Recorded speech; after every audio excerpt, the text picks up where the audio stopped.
వరుసగా పంట నష్టాలతో రైతులు ఇబ్బందులు పడుతున్నా ఈ ప్రభుత్వం ఏమాత్రం పట్టించుకోకుండా వ్యవహరిస్తోందని అనంతపురం జిల్లా వైఎస్ఆర్ కాంగ్రెస్ పార్టీ అధ్యక్షుడు అనంత వెంకటరామిరెడ్డి విమర్శలు చేశారు. జిల్లా పార్టీ కార్యాలయంలో ఆయన మీడియాతో మాట్లాడుతూ ఇప్పటికే ఖరీఫ్ సీజన్లో రైతులు పంటలను కోల్పోయారన్నారు. కేవలం 28 రోజులు మాత్రమే వర్షం కురిసిందని ఆయన చెప్పారు. దీనివలన వేరుశెనగ పంట తీవ్రంగా నష్టపోయిందన్నారు. ఇప్పటి వరకు ఈ క్రాప్ బుకింగ్ చేయకపోవడం ప్రభుత్వ నిర్లక్ష్యానికి అద్దం పడుతోందన్నారు. మరోవైపు రబీ సీజన్ వచ్చినప్పటికీ ఇప్పటి వరకు విత్తనం సబ్సిడీ ఎంత ఇస్తారన్నది కూడా ప్రకటించకపోవడం సరైంది కాదన్నారు. గతంలో జగన్మోహన్ రెడ్డి ముఖ్యమంత్రిగా ఉన్నప్పుడు 40% సబ్సిడీతో 24,000 క్వింటాళ్ల వరకు విత్తనాన్ని అందించారన్నారు. కానీ ప్రభుత్వం 20% సబ్సిడీతో ఇవ్వాలని చూడటం ఏంటని ప్రశ్నించారు. వెంటనే రబీ సీజన్లో రైతులకు అవసరమైన విత్తనాన్ని ప్రభుత్వం 50% సబ్సిడీతో ఇవ్వాలని ఆయన డిమాండ్ చేశారు. మరోవైపు ఆరోగ్యశ్రీ సేవలు నిలిపివేతపై తీవ్ర స్థాయిలో ఆగ్రహం వ్యక్తం చేశారు. నెట్వర్క్ ఆసుపత్రులకు ఇవ్వాల్సిన బకాయిలు చెల్లించకపోవడం వలన ఇప్పటికే 2 సార్లు ఆరోగ్యశ్రీ సేవలు బంద్ చేశారని అన్నారు. కేవలం వైఎస్ఆర్సీపీకి జగన్ కి మంచి పేరు వస్తుందన్న ఉద్దేశంతోనే ఆరోగ్యశ్రీ పథకాన్ని ఎత్తివేసే కుట్రలు చేస్తున్నారని చెప్పారు. రైతుల పరిస్థితి కూడా అగమ్య గోచరంగా కూడా మారిపోయింది. వారి కష్టాలు చూస్తా ఉంటే అసలు వర్ణనాతీతం కూడా. ఈ కష్టం ఉంది, ఈ కష్టం లేదనుకోకుండా ఉండే పరిస్థితుల్లో ఈరోజు రైతాంగం అంతా కూడా మిట్టాడుతోంది.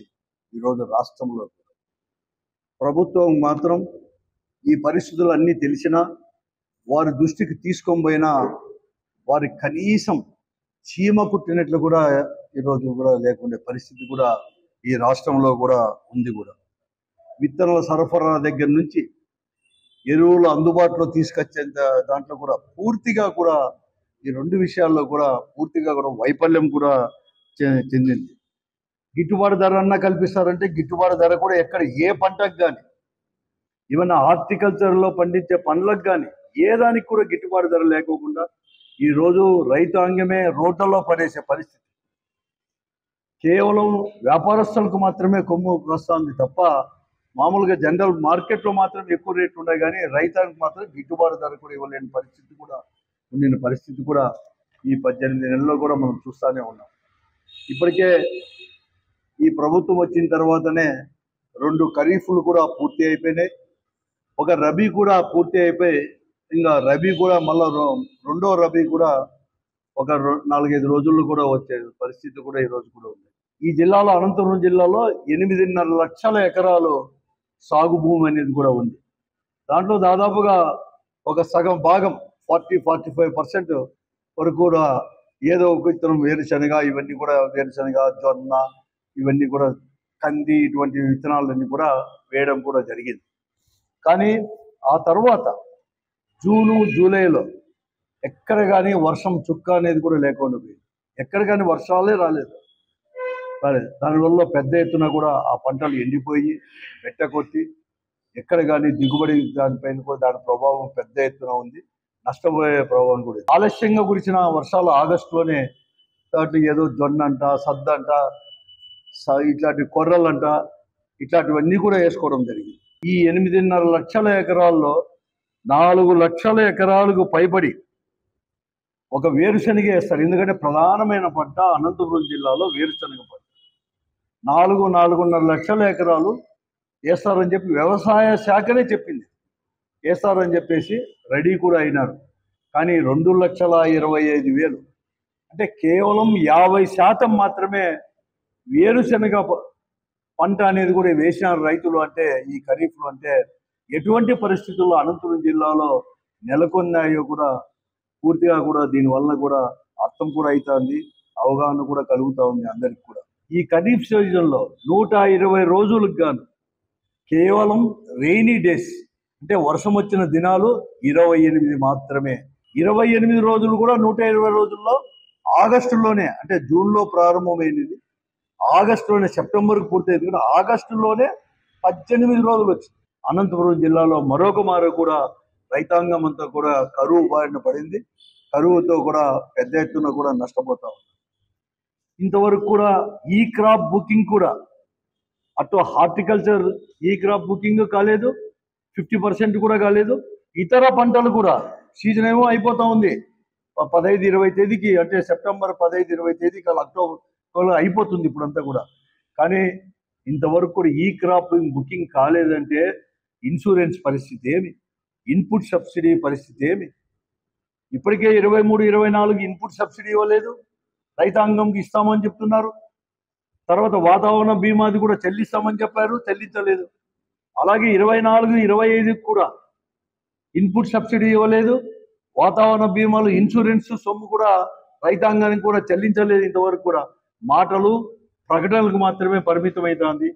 ఈ సంవత్సరం ఖరీఫ్ చూస్తామంటే ఈ క్రాప్ బుకింగ్ కూడా చేయలేని పరిస్థితి. అంటే రైతాంగం అంటే ఎంత నిర్లక్ష్యంగా ఈ ప్రభుత్వం అనేది కూడా వ్యవహరిస్తుందో కూడా దీని వలన కూడా అర్థమవుతుంది. జగన్మోహన్ రెడ్డి గారు ముఖ్యమంత్రిగా ఉన్నప్పుడు వైఎస్ఆర్ కాంగ్రెస్ పార్టీ అధికారంలో ఉంది.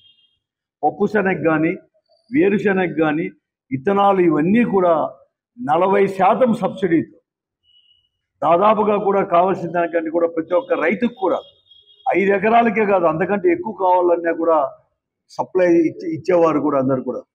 కానీ ఈ రాష్ట్రంలో కూటమి ప్రభుత్వం వచ్చిన తర్వాత పోయిన సంవత్సరం రబీలో కేవలం మామూలుగా కూడా 40% సబ్సిడీతో ఇచ్చేదాన్ని 25%కే కుదించి, అది కూడా తక్కువ కూడా తీసుకొని రావడం గురించి, అది కూడా 23,200 ఎకరాలకు మాత్రమే సబ్సిడీ విత్తనం కూడా ఇవ్వడం జరిగింది పప్పు శనగ. గతంలో పోయిన సంవత్సరం 27,000 క్వింటాల పైన ఇస్తే ఈ సంవత్సరం 14 క్వింటాలు ఇస్తామని నిర్ణయం తీసుకోవడం వల్ల రైతాంగానికి కూడా పెద్ద ఎత్తున దెబ్బ వస్తుంది. కనీసం సబ్సిడీ విత్తనం ఇస్తామంటే ఇంతవరకు కూడా కేవలం ప్రకటన ఇచ్చినారు, కానీ ఇంతవరకు ఎక్కడ కానీ కనీసం సేకరించలేదు విత్తనము అనేది కూడా ఈరోజు వ్యవసాయ అధికారులే మాకు చెప్తారు. 450 కోట్ల రూపాయలు, అంటే ఎకరాకి 20,000 ప్రకారం 450 కోట్ల రూపాయలు పెట్టుబడి కూడా పెట్టారు. 450 కోట్ల రూపాయలు కూడా పూర్తిగా కూడా ఈరోజు కూడా దిగుబడి రాక తుడిచిపెట్టుకునే పరిస్థితి కూడా ఈరోజు రైతాంగం కూడా. ప్రజాప్రతినిధులకు ఏం పట్టలేదు, వారు సొంతంగా కూడా సంపాదనలో మాత్రమే పడిపోయారు. లిక్కర్ షాపులు అమ్ముకోవడానికి, కాంట్రాక్ట్ చేసుకోవడానికి, ఎలా డబ్బులు వస్తాయి అని చెప్పేసి దాని గురించి మాత్రమే ఆలోచిస్తున్నారు. కానీ ఈ జిల్లా యొక్క రైతాంగం యొక్క సమస్యలు తీరుస్తామని చెప్పి వారికి ఏమాత్రం కూడా జ్ఞానం అనేది కూడా లేకోకుండా ఈరోజు కూడా ప్రవర్తిస్తున్నారు. వాళ్ళ సొంత ఆస్తులు పెంచుకోవడానికి, సొంత సంపాదన చేసుకోవడానికి. నేను ప్రభుత్వానికి డిమాండ్ చేస్తున్నాను, వెంటనే 2-3 రోజుల్లో 40-50% సబ్సిడీతో రైతుకు ఎంత విత్తనాలు కావాలంటే రబీలో వెంటనే కూడా సప్లై చేయాలని చెప్పేసి కూడా మేము డిమాండ్ కూడా పెడతా ఉన్నాం. అలాగే ఇన్పుట్ సబ్సిడీ అనేది చేసి రైతాంగాన్ని కూడా ఆదుకోవాలని చెప్పేసి, అలాగే అన్నదాత సుఖీభావది కూడా మీరు ఇంతవరకు కూడా ఒకే విడతలోనే ఇస్తామని చెప్పారు, కానీ ఒక విడత మాత్రమే 7,000 రూపాయలు ఇచ్చారు.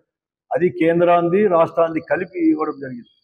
2వ విడత 3వ విడత కూడా వెంటనే మీరు అంటున్నారు, వెంటనే కూడా దాన్ని కూడా పెట్టుబడి దానికోసం రబీలో వాళ్ళకంతా ఇచ్చేదానికి వెంటనే కూడా విడుదల చేయాలని చెప్పేసి మేము వైఎస్ఆర్ కాంగ్రెస్ పార్టీ తరఫున ఈ ప్రభుత్వాన్ని కూడా డిమాండ్ కూడా చేస్తాం. ఆరోగ్యశ్రీ సేవలు అంటే ఆల్ నెట్వర్క్ హాస్పిటల్స్ అంతా కూడా ఆరోగ్యశ్రీ సేవలు 2వ మారు కూడా మేమంతా కూడా నిలిపివేస్తున్నాం. ప్రభుత్వం దగ్గర నుంచి మేము ఏదైతే ట్రీట్మెంట్ ఇచ్చినామో దానికి అదేది కూడా కూడా మాకు దేనికి ఇంతవరకు బకాయిలన్నీ కూడా పేర్కొంబాయి ఇవ్వలేదని చెప్పేసి 2వ మారు కూడా ఈ రోజు నుంచి కూడా ఈ కూటమి ప్రభుత్వం అధికారంలో వచ్చినాక నిలిచివేయడం జరిగింది.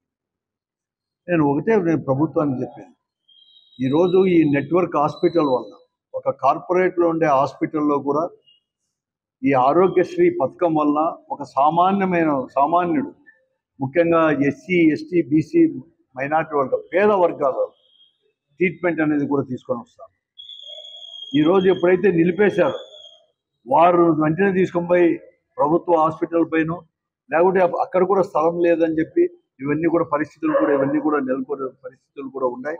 కాబట్టి వెంటనే వారికి అందరికి కూడా వారి బకాయిలు ఇచ్చేసి వెంటనే మీరు ప్రభుత్వం అనేది కూడా ఇనిషియేటివ్ తీసుకొని వెంటనే ప్రారంభం చేయాలని చెప్పేసి, నువ్వు ఏదో కేవలం ఆరోగ్యశ్రీ అంటే డాక్టర్ వైఎస్ రాజశేఖర పేరు